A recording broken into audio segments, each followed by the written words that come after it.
The year was 2019. Stroman is an MLB veteran putting together a great season.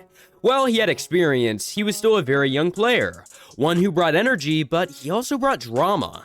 Regardless, the Yankees were in search of a starting pitcher. Marcus Stroman was on the market, and they were connected with him throughout that entire trade deadline. The rotation wasn't strong. In fact, it had a team ERA of number 14 in baseball. The Blue Jays wanted Clint Frazier from the Yankees if they were to be giving up Stroman. When asked about the trade rumors, Stroman said this: "I'm from New York and I'm a New York boy. That kinda says everything for itself. I love pitching at Yankee Stadium. New York is like the mecca of the world. I love excitement, the bright lights, competition. I love pressure. I always loved pitching there. I haven't necessarily pitched well, I've always enjoyed it. Yankees lineups are brutal. They're kind of hard to navigate. I love the spotlight. The bigger the moment, that's what I kind of wanted it to be." Marcus Stroman was traded to New York, but it was not the Yankees. He became a New York Met. But why? Why did a Yankees trade not happen? Well, for one, they didn't want to trade Frazier for Stroman. They felt Stroman's value was in fact low. After the trade deadline was over, Brian Cashman said, "We were interested in Stroman, but we didn't feel that he would be a difference maker." Then, after the season, Cashman said, "We felt he would be in our bullpen for the postseason." Obviously, Stroman did not take this lightly. In fact, he was actually quite mad. His response to Brian Cashman was simply this Twitter post, showing that the Yankees stats were not nearly as good as his own stats. Fast forwarding a year, the Yankees were eliminated in the 2020 postseason. Stroman didn't pitch that year, but still, he felt like speaking out about the situation. He said, "Besides Cole, there's no current Yankees pitcher who will be anywhere in my league over the next 5 to 7 years. Their pitching always folds in the end. That lineup and payroll should be winning World Series left and right. Yet they're in a drought. LOL." A year later, he replied to the tweet saying, "This tweet will continue to age unbelievably well." Stroman remained pretty bitter, and it was quite clearly, but then his 2021 season came to an end. Overall, he pitched a pretty good year with the Mets, a 3.02 ERA. But then there was even more drama that came out. He said, "I would love to be back on the squad next year. I've proven that I can pitch in New York. Others usually crumble under that New York pressure. However, I know a source who says the front office would rather get the other pitchers on the market.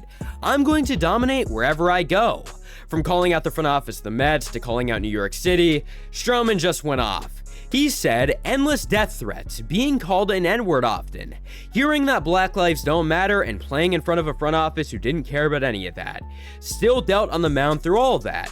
Stroman was just fed up with the Mets and their fans. Afterwards, he ended up going to Chicago and playing with the Cubs. So yeah, that was the end of his Mets time. Safe to say, ended pretty bumpy. Stroman spent 2 years with the Cubs and he performed pretty well. In August, it came out that the Cubs would not be extending him and that he would be opting out of his contract after the year. So he did, and his offseason market was quiet, very quiet, with not much chatter really at all. 4 days ago, we got a report saying that Stroman wants to be a Yankee, but that the Yankees declined to make an offer. They did not want him. No surprise, as he's really not liked by Yankees fans, and he argued with several of them in the past. They just don't like him.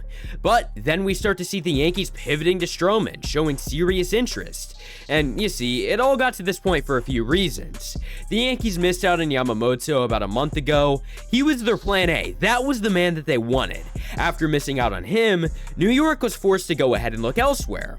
Jordan Montgomery and Blake Snell were both options, with Montgomery being a former Yankee. He had interest in returning. Blake Snell, on the other hand, was also a very attractive option, coming off of a great 2023. The problem is, of course, the price tag.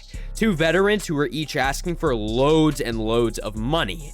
It's not that the Yankees don't have the money, but they would rather spend it in other places. So Marcus Stroman ended up being the pivot, reaching a 2-year deal worth $37 million. Fans were pretty mixed on the signing. Many were very happy, others not so much.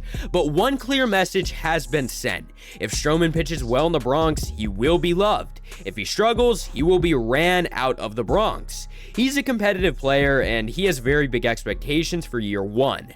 They're depending on him. He's going to be their number 3 pitcher. He had awesome numbers in the first half of his 2023, but he struggled in the second half of his 2023 as well. So he needs to be consistent for the New York York Yankees next year, this contract is overall good for both of them. It gives him a chance to prove himself, and it gives the Yankees a good quality starting pitcher to be in that number 3 spot.